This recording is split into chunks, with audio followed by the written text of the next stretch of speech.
We're now starting our final session of the day. We have a total of 6 speakers, and then we need to be a little bit quick at the very end because we have to vacate the building by 5 p.m. Otherwise they charge us extra fees for being here in the evening. But it's okay because we've got a restaurant next door, so we can all carry on there. Let's go stay. Our final keynote speaker for the day is Jan Peters from TU Darmstadt. He's the first of the keynote speakers that I recruited because we happened to bump into each other at ICRA in Karlsruhe. So I sort of had first acquaintance with somebody there. So thank you to Jan for helping me get it started. And he's speaking to us about motor skill learning for simple skills to table tennis and manipulation. Alrighty, thank you so much again for inviting me for the introduction here. So I was told I have to be fast since we have more speakers than expected or something in this session. So if I'm getting too fast, which would be very much my speed, please slow me down. Do ask me questions or something. So I did my PhD about 10 miles of Hollywood, so I love starting my talk with a movie. This here is in the end why I, probably many of you, got into robotics at some point, or into computer science in general. These are the kind of robots we would like to have. And obviously they're not straightforward to obtain, since getting these behaviors is tremendously difficult. So when you look at this, you realize that, well, this humanoid robot has to adapt to pretty stochastic, uncertain tasks in a pretty uncertain environment. It has to be safely adapting to a human being, and being able to hug a human being. I wouldn't recommend you do this to any industrial robot, for example. And here you have several humanoid robots solving a task together, where we all know, even if these are 5 ICAPs, the programming complexity will be way beyond all of IIT. I'm pretty sure about that, George is for sure. So how can we fulfill Hollywood's vision of future robots? Well, our classical solution in robotics has always been the smart grad students. Put them in a cellar, give them pizza, give them Coca-Cola. At the end of the semester, or at the end of the PhD, or at the end of the master's, they've hacked the task. Wonderful. Fortunate part is, next PhD, next master, next term, we are starting completely from scratch. So quite clearly, we want to learn these tasks. And there are several talks we mentioned learning already today. So it's obviously not a totally new idea, but much rather people came up with it already in the 80s. And said like, okay, we need lots of data. We take an off-the-shelf machine learning approach, throw the data into the machine learning approach, and we get all the solutions. Didn't work quite either, right? Otherwise, you would have these wonderful humanoid robots, which we all are dreaming of. So what do we actually need? Well, we need a task-appropriate skill learning framework. A framework where we can put in all the prior knowledge which we have from robotics and from neuroscience, and then basically try to come up with these and then plug the right kind of machine learning in there together. So for me, this resolves in asking actually 3 quite basic questions. The first one is, how can we develop actually motor learning methods that scale into anthropomorphic robotics?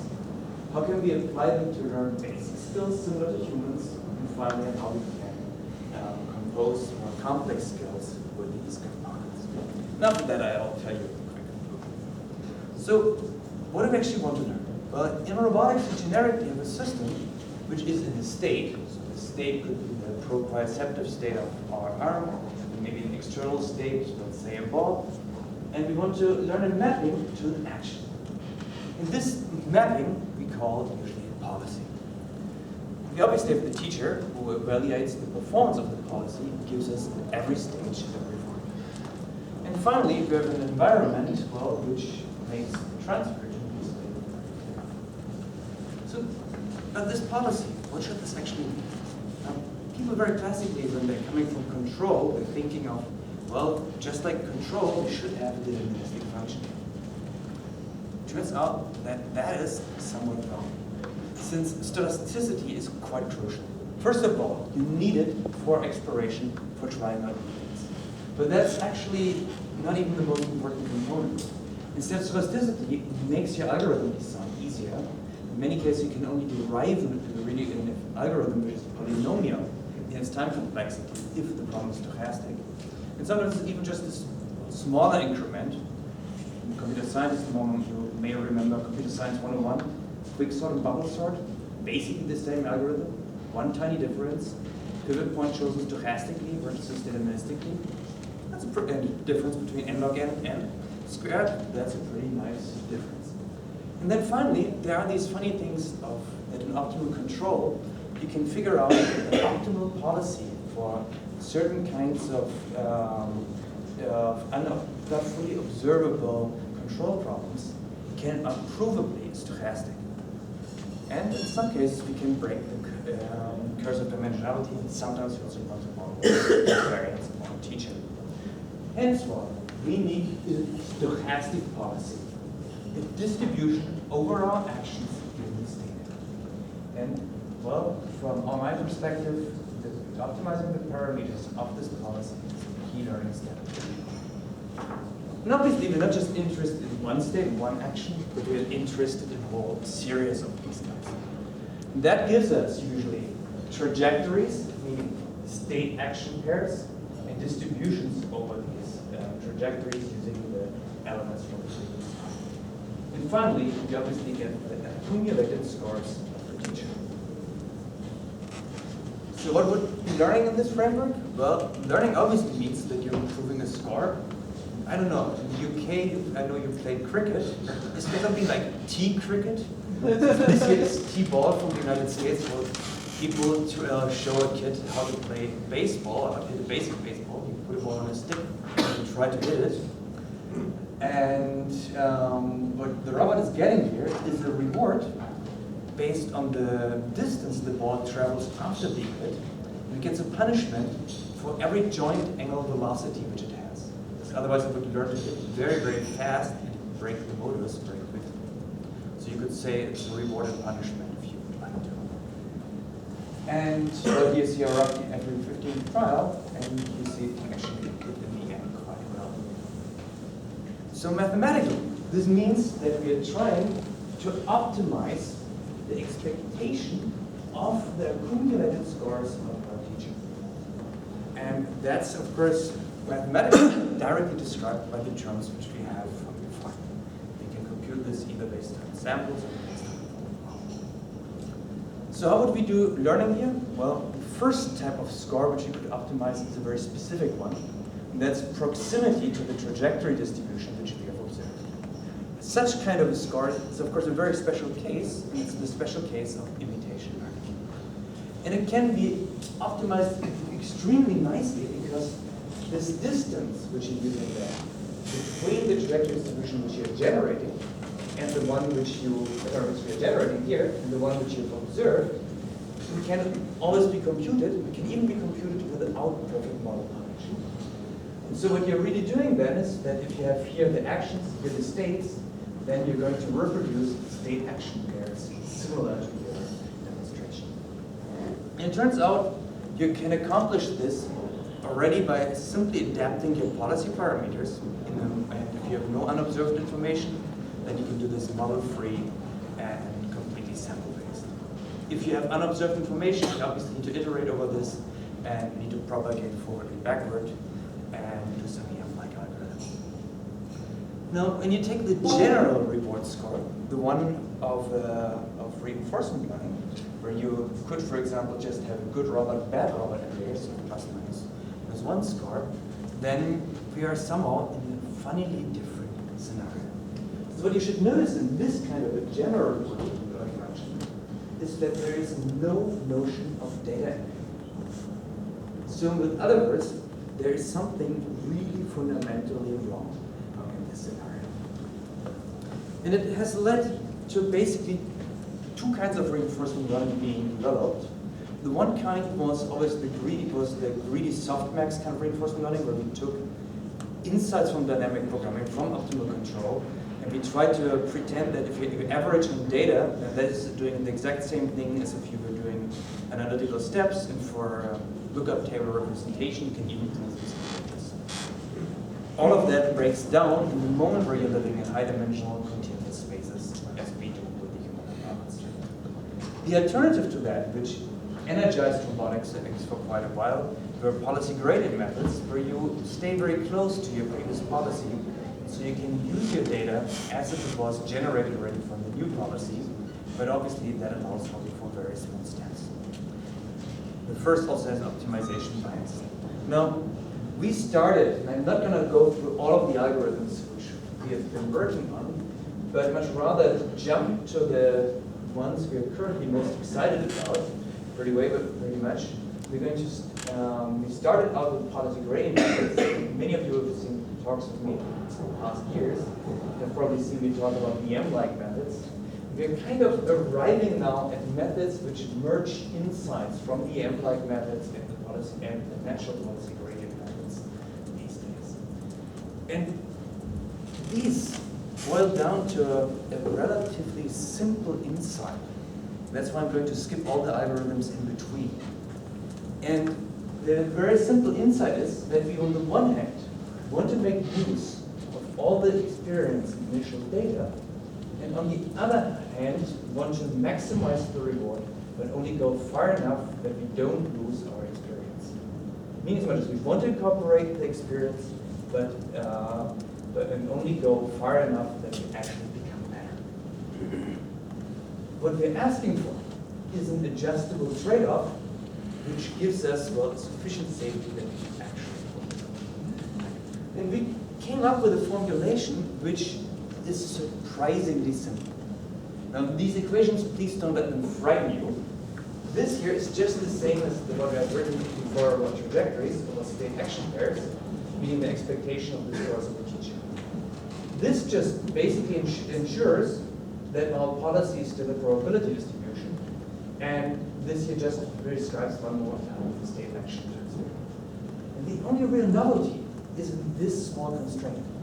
What this constraint here says is that we want to have the proximity between the data which we've observed and the data which you're generating. And that we want to achieve this by bounding the amount of information loss which we get. This insight is, however trivial it looks initially, gives us completely different solutions. It allows us to directly operate on data which you couldn't have done if you had removed obviously that one line out of the problem. And the dual of this is in a log sum x form, which means it's a convex program and we can actually deal with it efficiently. So, yes, sir. Oh, sorry, would you mind repeating that? It sounds like a key point. That particular line, what it means, each bit. So this line, this is the KL divergence between the data which we've observed or generated ourselves in the past and the data which our new policy would generate. The meaning as much as when it's the amount of information which you would lose by updating the policy. If we bound how much information we lose, in this case we can ensure that we are not losing more experience than epsilon. If you let epsilon go to infinity, you would just end up with very classical algorithms, which obviously are not data-based anymore.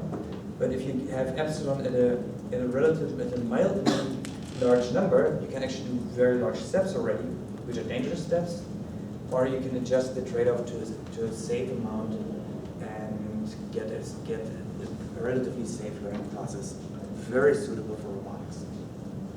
Thank you. And so, yeah, so I hope this gives you a glance of how we think these days of how you should do learning, both from a reinforcement learning and imitation learning perspective. Now, it turns out that this approach of how we finally ended up with was actually at the intersection to the EM algorithms, at least for some of the cases we had developed algorithms before, which was of course even kind of fascinating for us, since it meant that our previous results weren't fully invalidated by either. So now I'm going to show you how we can use such algorithms in order to do skill learning similar to humans. And for that, of course, we need to leverage our algorithm by insights on robotics. And the way of how we think about robotics is that, well, we always want to have a set of primitive behaviors, elementary behaviors, which can be reused in new scenarios using the context. which can be sequenced by the context text in order to be used in multiple different scenarios, and also which haven't occurred before. And as a first step, we're just going to look at how can you learn a single primitive from first imitation learning and then from reinforcement learning. So here we're going to show you an example where we do imitation learning. And for this, we take the robot by the hand, and it has a string, an elastic string between the ball and the racket, and it's supposed to reproduce this behavior. What you'll see is that it actually reproduces this exactly right away after one trial successfully. And for us, that was actually back then a big surprise, since my student Jens Kober, he basically was a really, really good control engineer. So he did his master's in control engineering in Stuttgart, which is Germany's best control engineering school.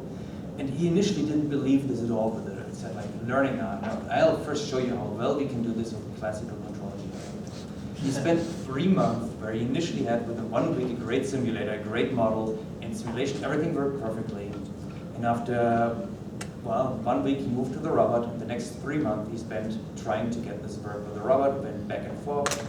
And then after 3 months I told him, dude, time to return to your PhD. What about doing some learning here? And for the learning part was the exact opposite. On one afternoon the experiments were all done.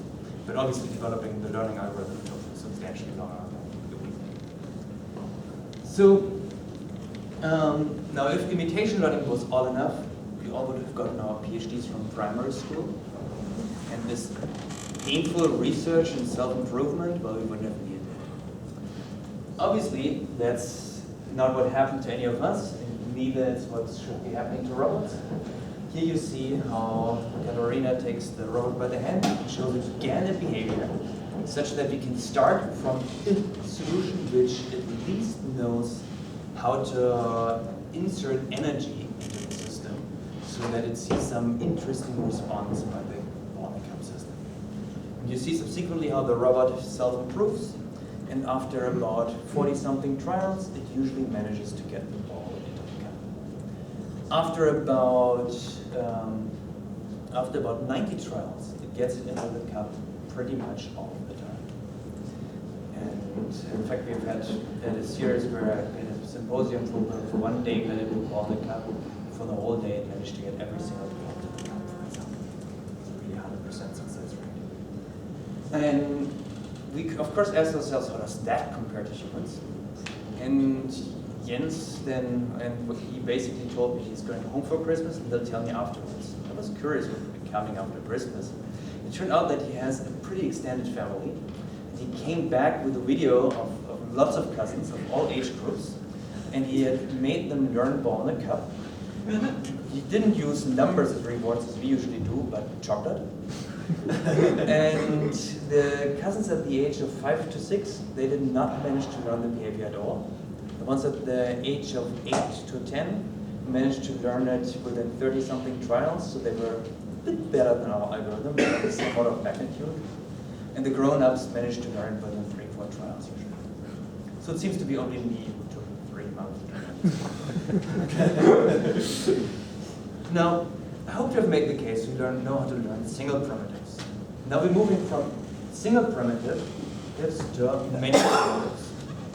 And that we studied in a variety of scenarios. One of them was darts. And we here have a dart game, which incidentally I believe are popular in the UK, if I'm not totally wrong. So totally in Germany I have to first explain what a dart game is. And you have to always hit this yellow dot in this dart game, but you're only given one primitive for dart throwing initially. And the robot has to learn the mapping to adjust his policy to the dart game. Oh my god. So I need to really hurry. Okay, so I was just told I have only 10 minutes left. So you could learn the dart game.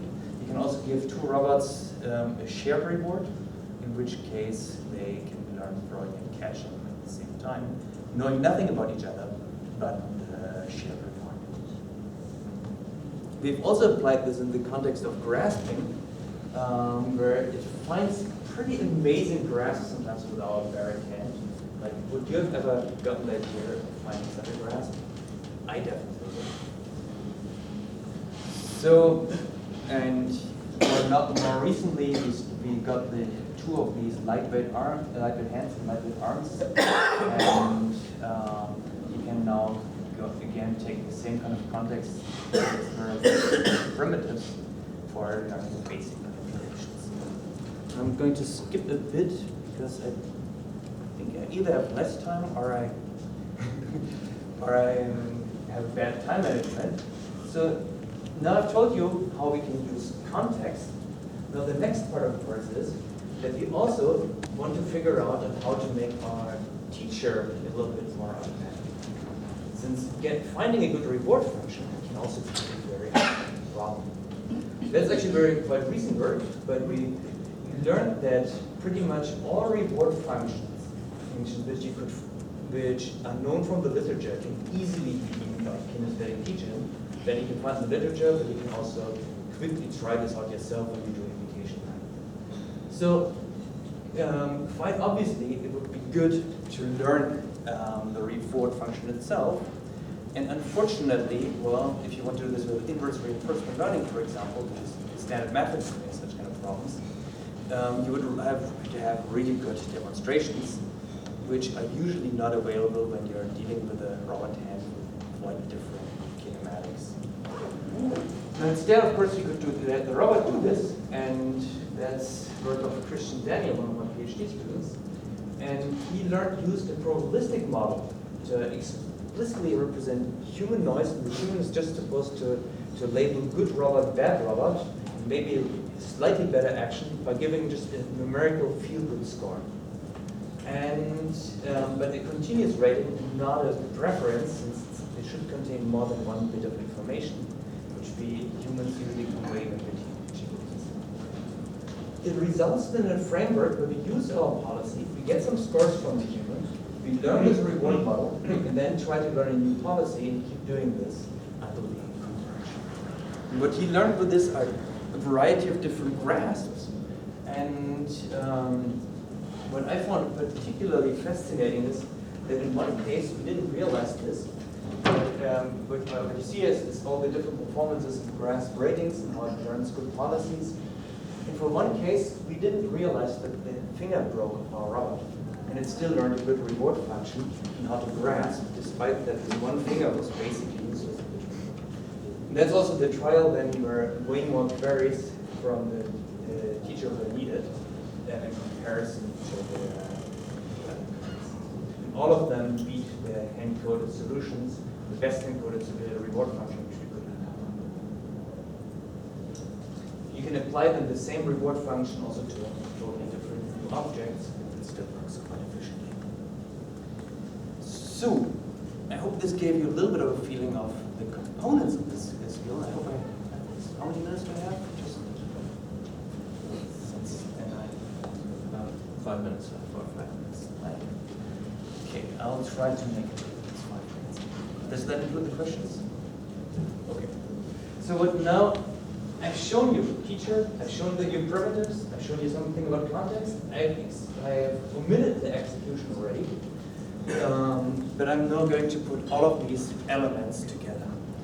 And for that, we are using now not just one, we of course don't want to use just one primitive, but we want to use many of these primitives together.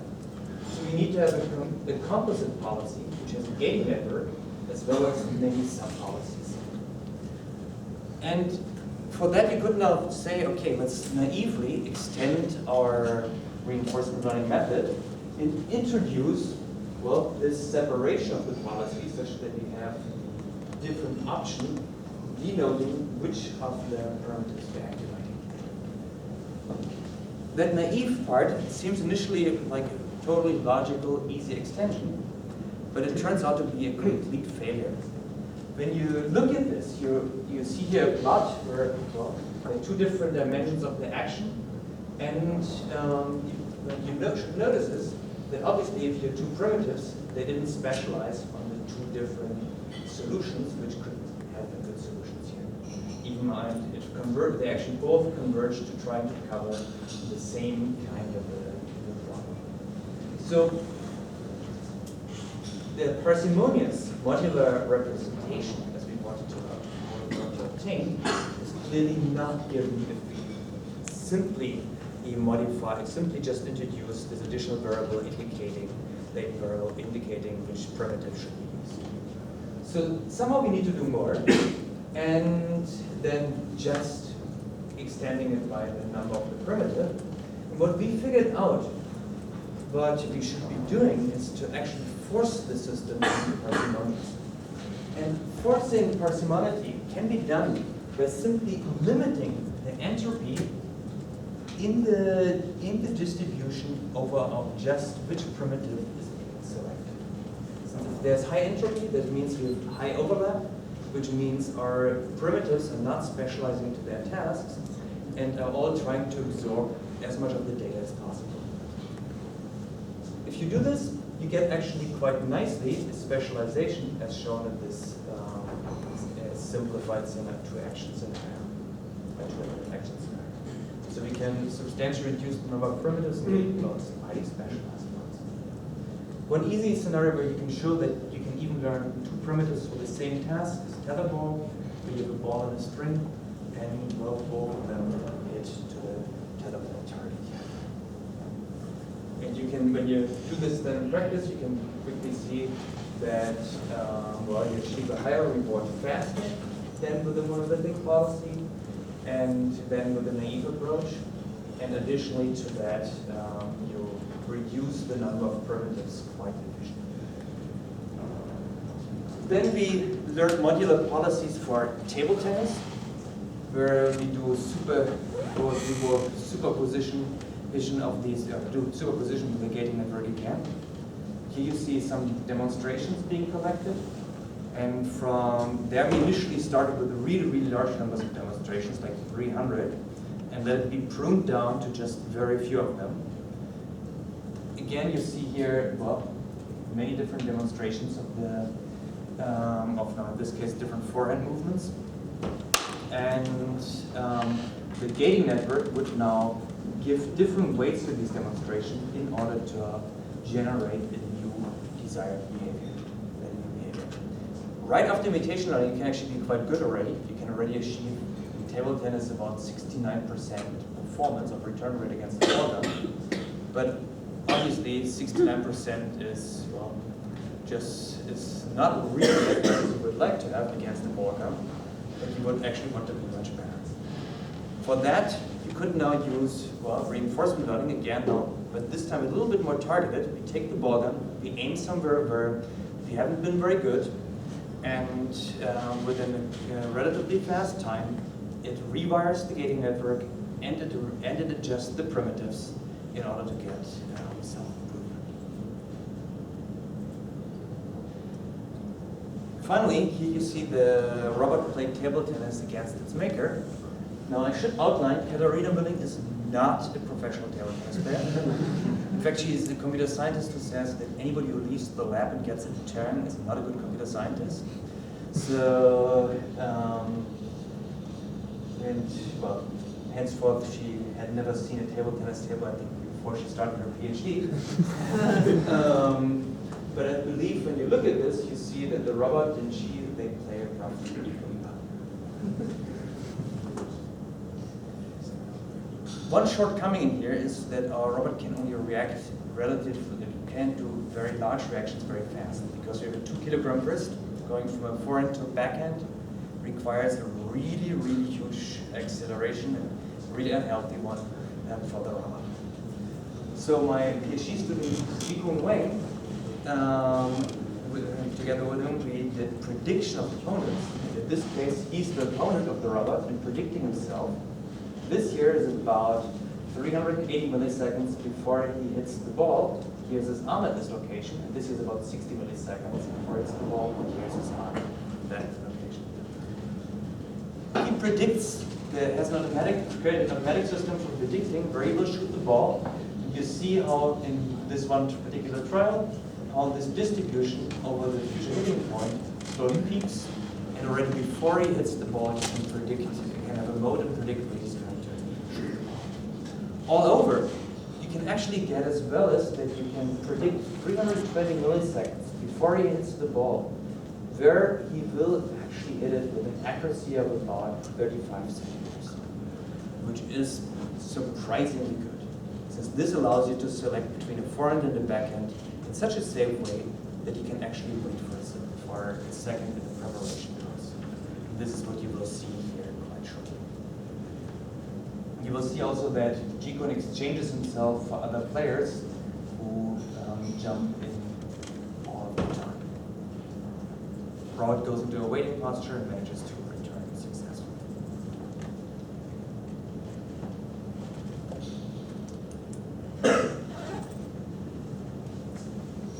So the most recent thing which we did in terms of table tennis is that we looked then at strategies for gameplay and recover reward functions of humans. These should be used in the foreseeable future also for our system.